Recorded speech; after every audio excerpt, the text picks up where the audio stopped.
Entonces iniciamos con el punto 1 del índice, introducción histórica a las doctrinas de la gracia. Dice Efesios 1, 5, 17. Por esta causa también yo, habiendo oído de vuestra fe en el Señor Jesús y de vuestro amor para con todos los santos, no ceso de dar gracias por vosotros, haciendo memoria de vosotros en mis oraciones.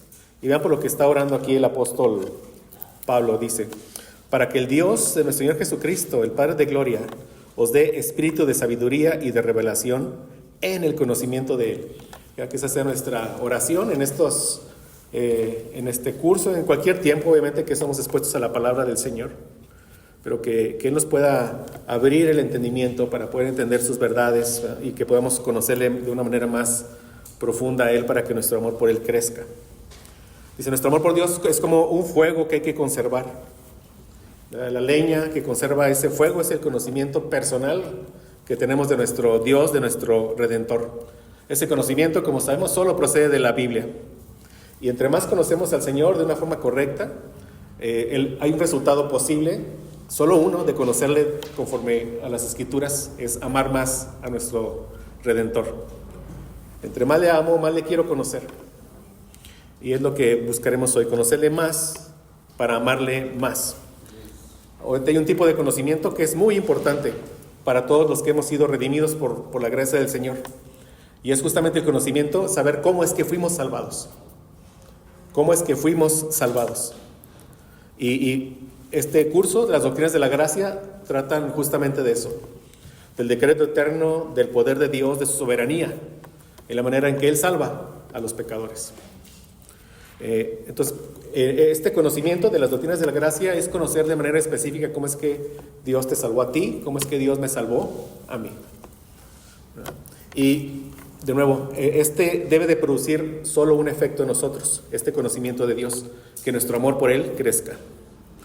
Entonces, de nuevo, como oraba ahorita, pidámosle al Señor que nos dé humildad, ¿verdad? Para que podamos someter nuestras conciencias, nuestras mentes, nuestro entendimiento a la verdad revelada en la palabra del Señor.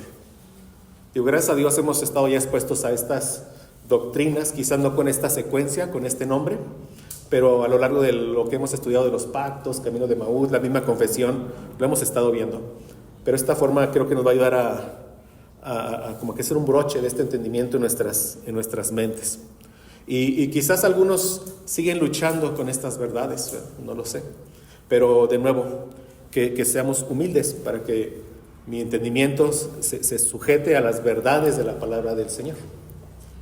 Pero vamos a iniciar con un poco de historia, de cómo es que surgen las doctrinas de la gracia, y tenemos que iniciar con Arminio y los remonstrantes. ¿Qué es esto? Ahorita lo veremos.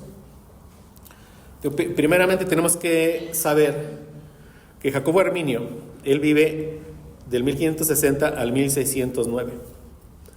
O sea, él nace 4 años antes de que muriera Calvino, quien vivió del 1509 al 1564. O sea, es decir, Arminio y Calvino no se conocieron. A veces podemos pensar que ellos dos debatieron, ¿no?, el libre albedrío, soberanía del Señor, pero no se conocieron y mucho menos tuvieron debates teológicos. ¿Sí? También debemos saber que estos 5 puntos del calvinismo, conocidos como las doctrinas de la gracia, surgieron pero en respuesta a 5 puntos arminianos que Jacobo Arminio no redactó. Sí, estos se redactaron una vez que Jacobo Arminio había muerto por sus seguidores. Y de la misma manera, los 5 puntos del calvinismo no fueron redactados por Calvino. Se redactaron 60 años, como dice ahí, después de la muerte de Calvino.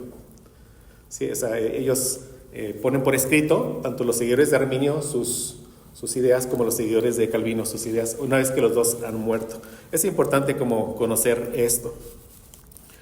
Y Jacobo Arminio fue un holandés.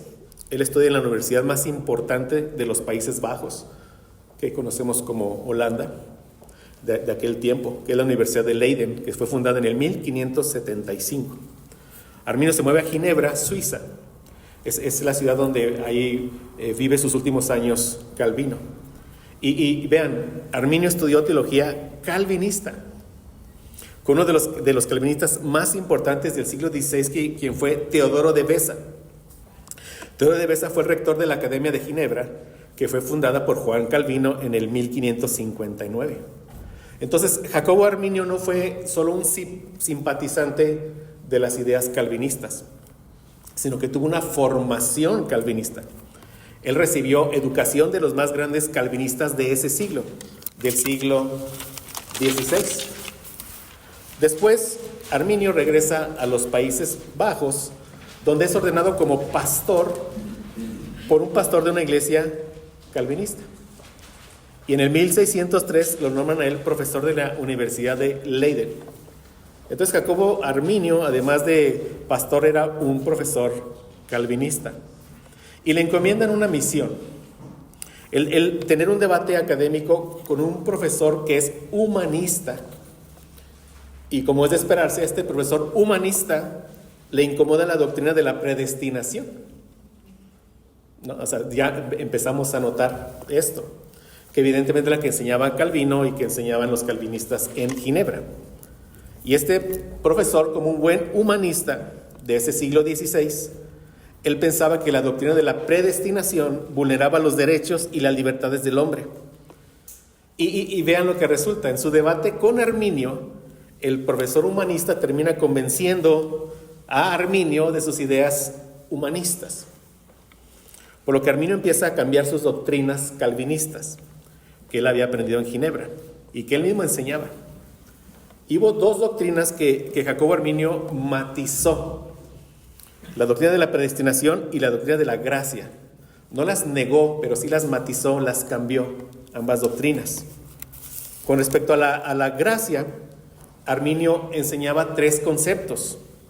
Él decía que había una gracia precedente o preveniente, o una gracia previa, una gracia obediente y una gracia perseverante. Fue su manera de, en su mente, conciliar la predestinación con las ideas humanistas. Con respecto a esta gracia precedente, él decía que Cristo, con su muerte de cruz, él ofrecía una gracia salvadora a todos los hombres. A todos los hombres. De modo que, según Jacobo Arminio, esta gracia previa o precedente se refiere a la gracia de Dios que actúa en una persona antes de que ella decida responder a Dios. Es una gracia previa que lo prepara, que lo capacita para creer y volverse hacia Dios. O sea, Arminio creía una gracia previa que lo preparaba, una gracia previa que preparaba, pero a todos los seres humanos. Pero vean, son cambios sutiles que él fue introduciendo en la teología. Él decía que esta gracia abre el corazón y la mente para recibir el evangelio y permite la respuesta humana, pero aquí está el punto. Él decía que la respuesta humana era resistible, ¿sí? que el ser humano podía resistir.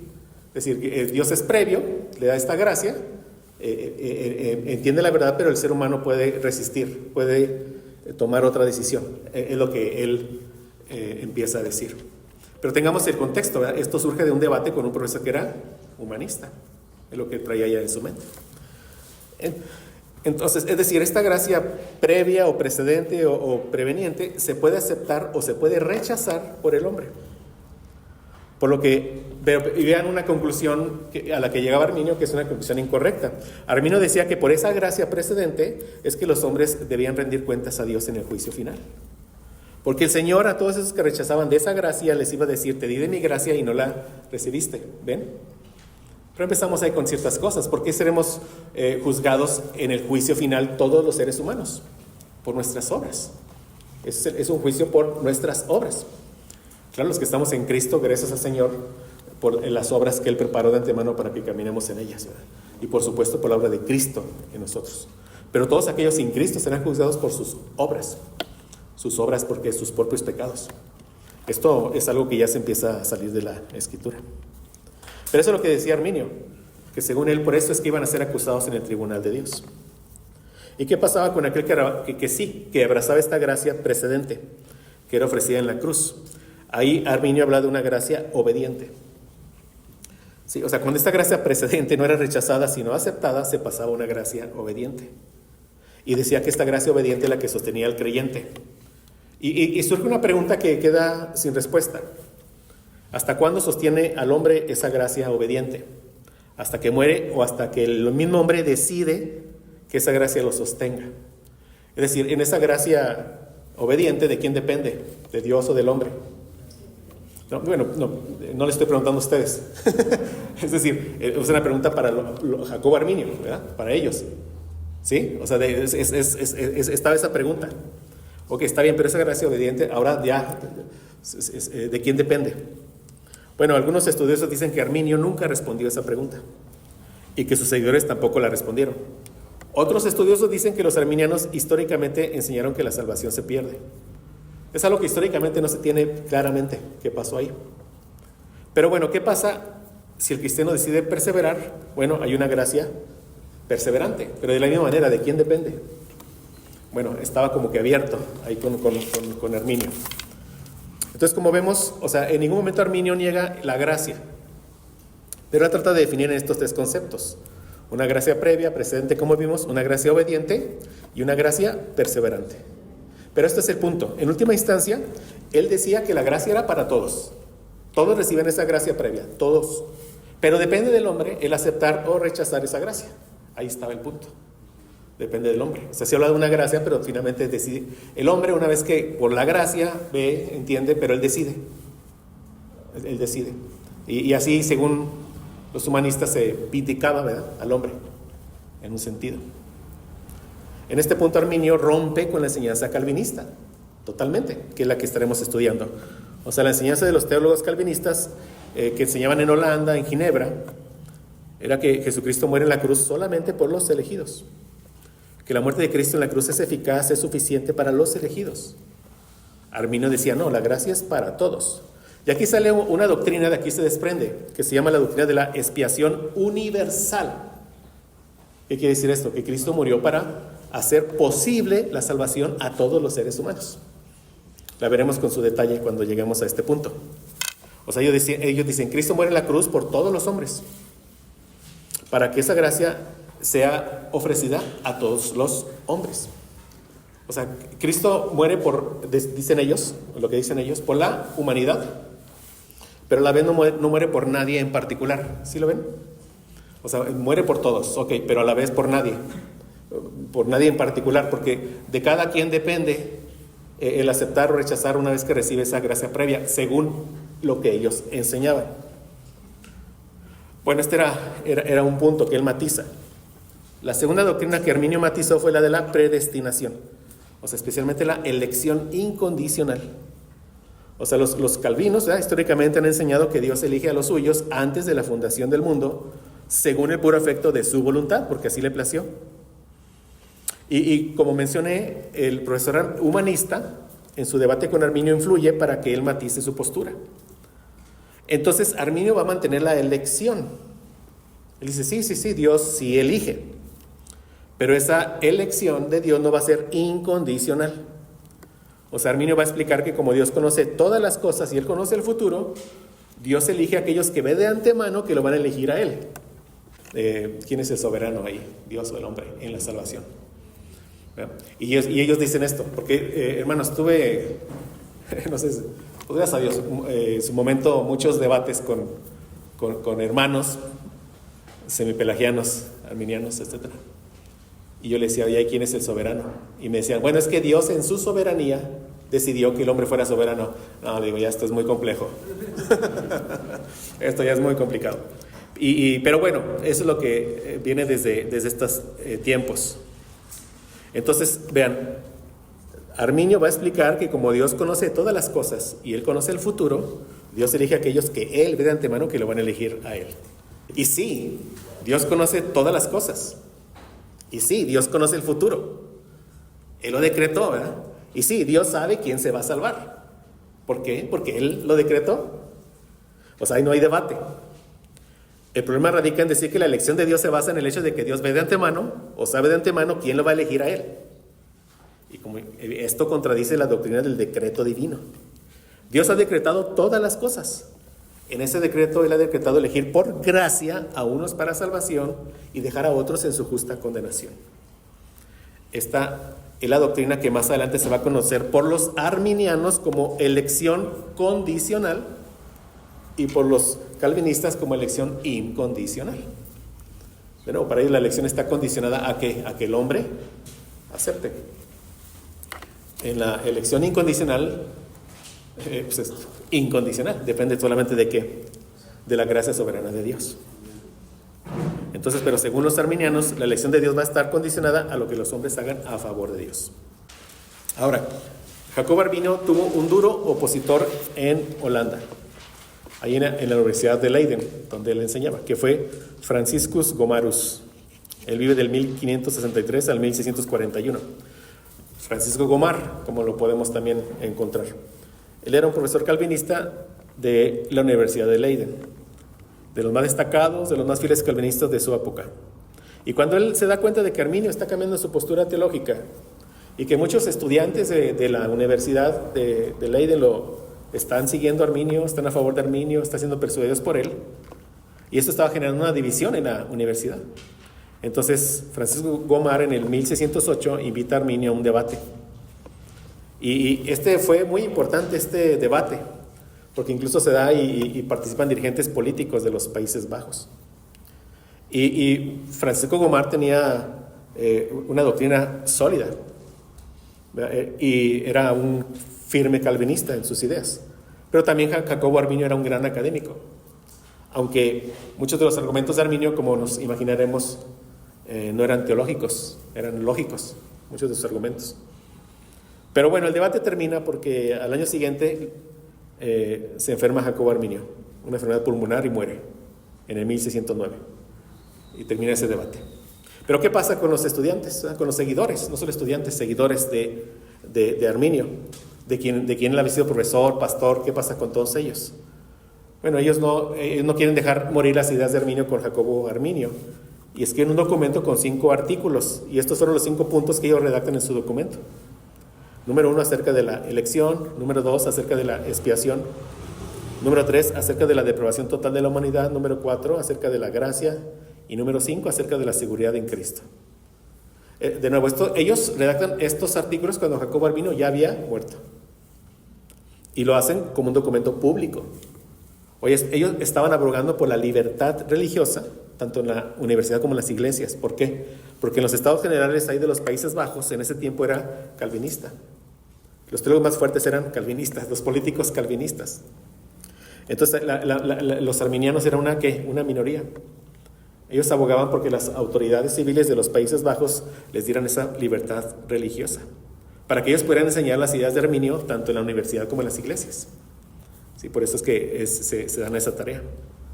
Y en ese entonces los holandeses, ellos decidían todo por medio de sínodos. Un sínodo era una asamblea oficial de pastores donde se tomaban decisiones doctrinales y se firmaban. Ya quedaban como un canon, como una verdad. Ese era un sínodo. Se convocaban a varios, se discutían decisiones de doctrina, un acuerdo, se firma y quedaba como un canon, ya como una verdad aceptada. Ese era un sínodo. Entonces, los holandeses convocan una gran asamblea, invitan a los pastores de los estados generales de los Países Bajos. Y una asamblea podría durar de 6 meses a 1 año. Y de nuevo, estas resoluciones que se discutían quedaban por escrito. Y los seguidores de Arminio entregan su documento que se llama Remonstrantes. Ahí viene la palabra. Es una palabra holandesa que se traduce como una protesta pública. O sea, personas que están protestando públicamente para adquirir un derecho. ¿El derecho a qué? A enseñar sus ideas. ¿Sí, mis hermanos? Este documento es entregado. Y entonces se convoca el conocido Sínodo de Dort, que quizás han leído de él, el Sínodo de Dort. Entonces muchos pastores de Holanda y pastores de otros países como Inglaterra, Escocia, Suiza se convocan a este sínodo. Inicia el 13 de noviembre del 1618 y termina el 13 de mayo del 1619. Vean, según los datos históricos, demás, hay 84 miembros, 18 delegados políticos. Los arminianos tenían también un grupo que los representaba, pero ellos no para tomar las decisiones, sino que para presentar sus artículos, sus peticiones, ellos.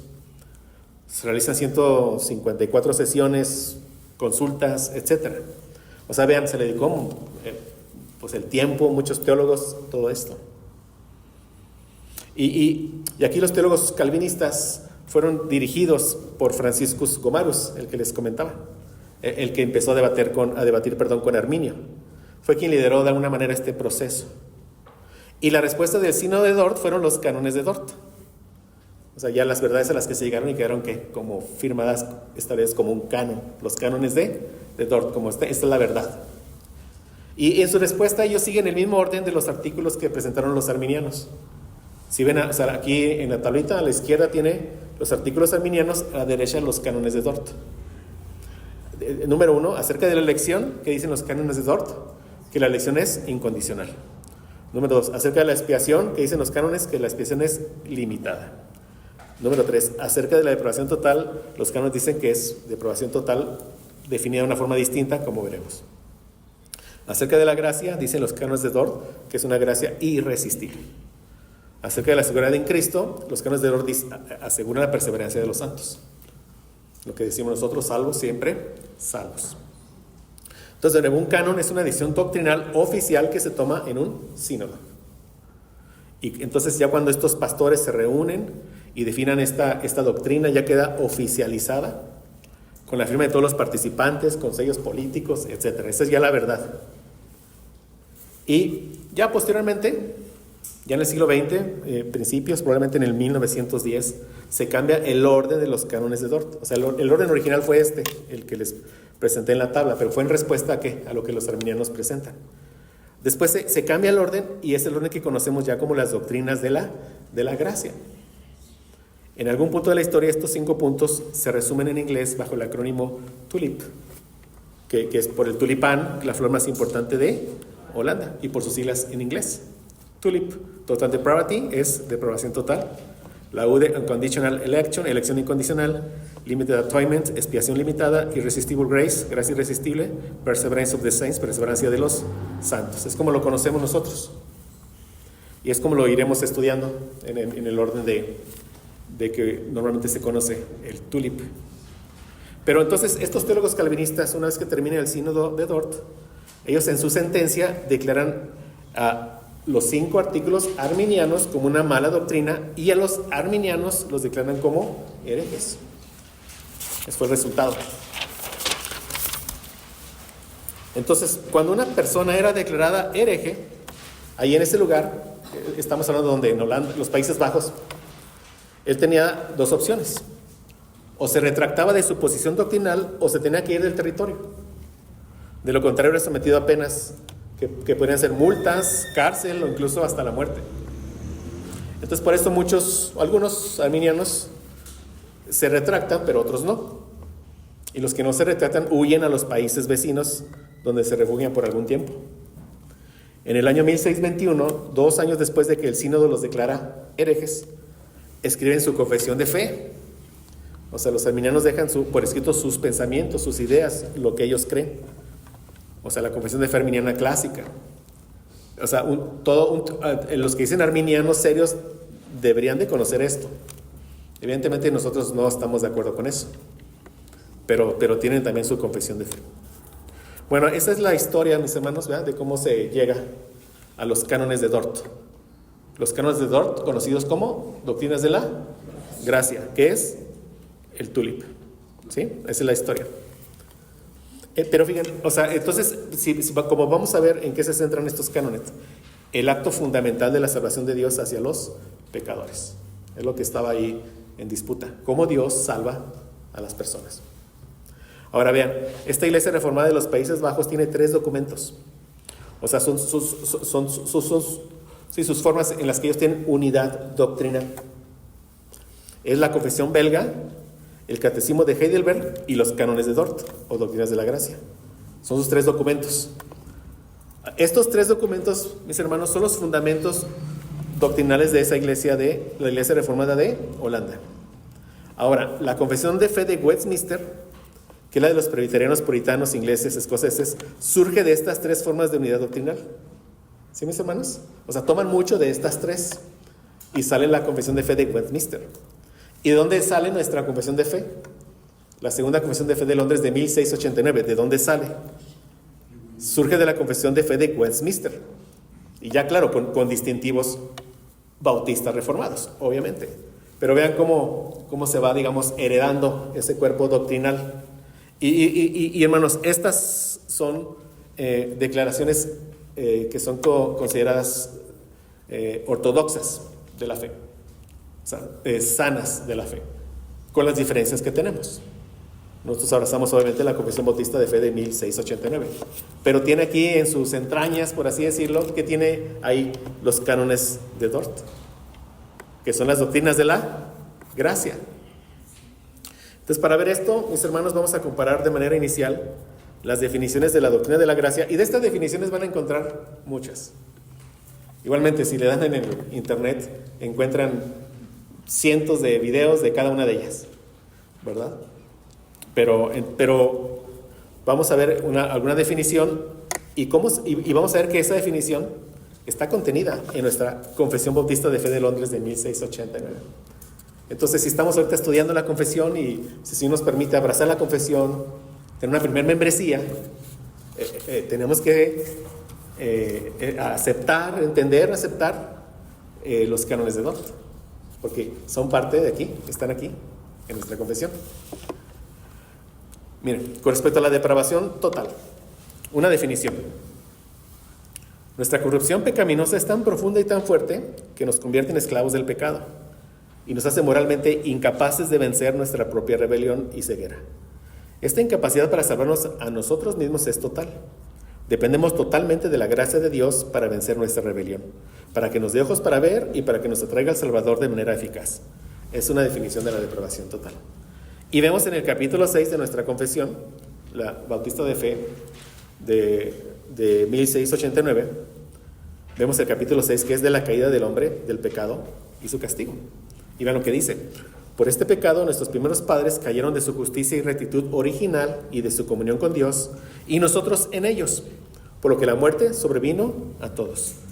Vean, viniendo a estar todos los hombres muertos en pecado y totalmente corrompidos en todas las facultades y partes del alma y del cuerpo.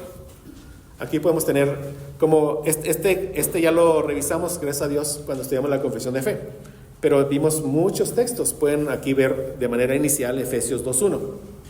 Búsquenlo, mi hermano, Efesios 2.1, por favor, y alguien que lo lea en voz muy alta. Y Él os dio vida a vosotros cuando estabais muertos en vuestros delitos y pecados. Así es. O sea, vamos a estudiar con detalle estas, ¿verdad? Pero estábamos muertos en delitos y pecados, como uno de muchos textos. Pero estamos viendo cómo estas definiciones están contenidas ¿de qué? Dentro de los artículos de nuestra confesión de fe. ¿Sí, mis hermanos? Dice, elección incondicional, una definición. La elección de Dios es un acto incondicional de la gracia gratuita dada por medio de su Hijo Jesús antes del principio del mundo.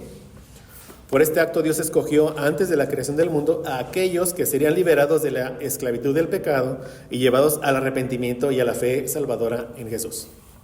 ¿Qué dice el capítulo 3 del decreto de Dios de nuestra confesión? Dice, el párrafo 3. Por el decreto de Dios, para la manifestación de su gloria, algunos hombres y ángeles son predestinados o preordenados a vida eterna por medio de Jesucristo, para alabanza de la gloria de su gracia. A otros se les deja actuar en su pecado para su justa condenación, para alabanza de la gloria de su justicia. Este mismo capítulo del decreto de Dios dice en su párrafo 5, a los humanos que están predestinados para vida, Dios, antes de la fundación del mundo, según su propósito eterno e inmutable y el consejo secreto y beneplácito de su voluntad, los ha escogido en Cristo para gloria eterna, meramente por su libre gracia y amor, sin que ninguna otra cosa en la criatura como condición o causa le moviera a ello. Y también esto lo vimos con detalle en su momento, gracias a Dios, y solo por de manera inicial mencionar un texto, alguien que lea Efesios 1, del 3 al 6, con voz alta, por favor. Bendito sea el Dios y Padre de nuestro Señor Jesucristo, que nos bendijo con toda bendición espiritual en los lugares celestiales en Cristo, según nos escogió en Él antes de la fundación del mundo, para que fuésemos santos y sin mancha delante de Él, en amor, habiéndonos predestinado para ser adoptados, hijos suyos por medio de Jesucristo, según el puro afecto de su voluntad, para alabanza de la gloria de su gracia, por la cual nos hizo aceptos en el amado. Amén. Veremos con detalle estos textos. Estamos viendo de manera inicial que estos cánones de Dort están ¿dónde? En nuestra confesión. El otro es la expiación limitada, una definición que se la da Berkhof en su teología sistemática. Dice, Cristo murió con el propósito de salvar efectivamente y con toda seguridad a los elegidos, y nada más que a los elegidos. Esto equivale a decir que murió con el propósito de salvar solo a aquellos a quienes aplica con positivo efecto los beneficios de su obra redentora. Y tenemos el capítulo 8 de Cristo el mediador. Dice en su párrafo 1 de este capítulo, que también, mis hermanos, gracias a Dios, ya lo estudiamos.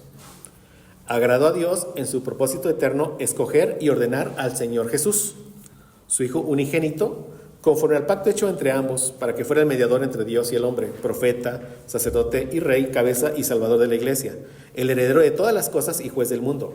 Vean, a quien dio desde toda la eternidad un pueblo para que fuera su simiente y para que a su tiempo lo redimiera.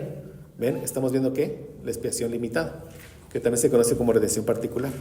Que a su tiempo lo redimiera, lo llamara, lo justificara, lo santificara y lo glorificara. O sea, dice claramente, Cristo vino para salvar a su pueblo, morir ¿por qué? Por su pueblo. Nuestra confesión de fe. Y el párrafo 5 del capítulo 8, que también ya estudiamos, dice, el Señor Jesús, por su perfecta obediencia y el sacrificio de sí mismo que ofreció a Dios una sola vez a través del Espíritu Eterno, ha satisfecho plenamente la justicia de Dios. Ha conseguido la reconciliación y ha comprado una herencia eterna en el reino de los cielos para todos aquellos que el Padre le ha dado. Juan 17:2. ¿Alguien que lo lea, mis hermanos, por favor? Como le has dado potestad sobre toda carne, para que dé vida eterna a todos los que le diste. Vean, para que dé vida eterna a todos los que le diste. No, veremos con detalle esto si el Señor nos permite. El otro es gracia irresistible, una definición. Esto significa que la resistencia que todos los seres humanos profesan contra Dios todos los días es vencida de manera maravillosa en el tiempo preciso, por la gracia salvadora de Dios, la cual Él da a los rebeldes indignos que Él libremente decide salvar. Esta gracia irresistible también se le conoce como llamamiento eficaz, y justamente tenemos un capítulo de la confesión de fe que se llama del llamamiento eficaz, que no hemos visto. Si Dios quiere lo veremos en enero, en algún punto. Y dice el párrafo 1 de este capítulo: a aquellos a quienes Dios ha predestinado para vida, tiene a bien en su tiempo señalado y aceptable llamar eficazmente por su palabra y espíritu, sacándolos del estado de pecado y muerte en que están por naturaleza y llevándolos a la gracia y la salvación por Jesucristo, iluminando de modo espiritual y salvador sus mentes, a fin de que comprendan las cosas de Dios, quitándoles el corazón de piedra y dándoles un corazón de carne, renovando sus voluntades y, por su poder omnipotente, induciéndoles a querer hacer lo bueno y llevándoles eficazmente a Jesucristo, pero de modo que acuden a Él que acuden a Él con toda libertad, habiendo recibido por la gracia de Dios la disposición para hacerlo. Juan 6:44. Alguien que lo lea, por favor. Que ninguno puede venir a mí si el Padre que me envió no le trajere. Ajá. Y yo lo resucitaré en el día postero. Amén. Ninguno puede venir a mí si el Padre que me envió no le trajere, y yo le resucitaré en el día postrero. También dice el párrafo 2 del capítulo 10 del llamamiento eficaz de nuestra confesión de fe de 1689. Este llamamiento eficaz proviene exclusivamente de la gracia libre y especial de Dios, no de ninguna cosa prevista en el hombre. ¿Por qué ponen esto? Por esas ideas que se fueron debatiendo. Ni por ningún poder o instrumentalidad de la criatura, siendo en esto enteramente pasivo. Pasivo, o sea, pasivo, sabemos el que recibe una acción, ¿verdad? El hombre fue salvado por alguien más, por Dios. El hombre recibió la salvación, no se salvó a él mismo, es pasivo, él recibe la salvación. Dice, al estar muerto en delitos y pecados, hasta que es vivificado y renovado por el Espíritu Santo, es capacitado de este modo para responder a este llamamiento y para recibir la gracia que éste ofrece y transmite. Y esto por un poder no menor que el que resucitó a Cristo de los muertos. Y tenemos el punto 5, que es perseverancia de los santos. Una definición. Creemos que todos los que son justificados ganarán la batalla de la fe, perseverarán en fe y en última instancia no se rendirán al enemigo de sus almas. Esta perseverancia es la promesa del nuevo pacto que la sangre de Cristo obtuvo y que obró en nosotros por medio de Dios mismo. pero no con el fin de que bajemos la guardia, sino de capacitar y alentar nuestra constancia y vigilancia, para que podamos decir al final: he peleado la buena batalla, aunque no yo, sino la gracia de Dios que está conmigo. Y justamente hay un capítulo, el 17 de la Confesión de Fe, que habla de la perseverancia de los santos, y dice una parte del párrafo 1: aquellos a quienes Dios ha aceptado en el amado y ha llamado eficazmente y santificado por su Espíritu, y a quienes ha dado la preciosa fe de sus escogidos, no pueden caer ni total ni definitivamente del estado de gracia, sino que ciertamente perseverarán en él hasta el fin, y serán salvos por toda la eternidad, puesto que los dones, el llamamiento de Dios son irrevocables. Tenemos dos textos. Alguien que busque, por favor, Juan 10:28, y alguien Filipenses 1:6. Juan 10:28. Y yo les doy vida eterna, y no perecerán jamás, ni nadie las arrebatará de mi mano. Nadie las arrebatará de la mano de Jesús, sus ovejas. Y más adelante dice que ni de las manos de Jesús, ni de las manos del Padre. Nadie nos puede arrebatar de su mano. Filipenses 1:6. Dice: estando persuadido de esto, que el que comenzó en vosotros la buena obra, la perfeccionará hasta el día de Jesucristo. Amén. Pues gracias a Dios, hermanos. Aquí cerramos este primer espacio.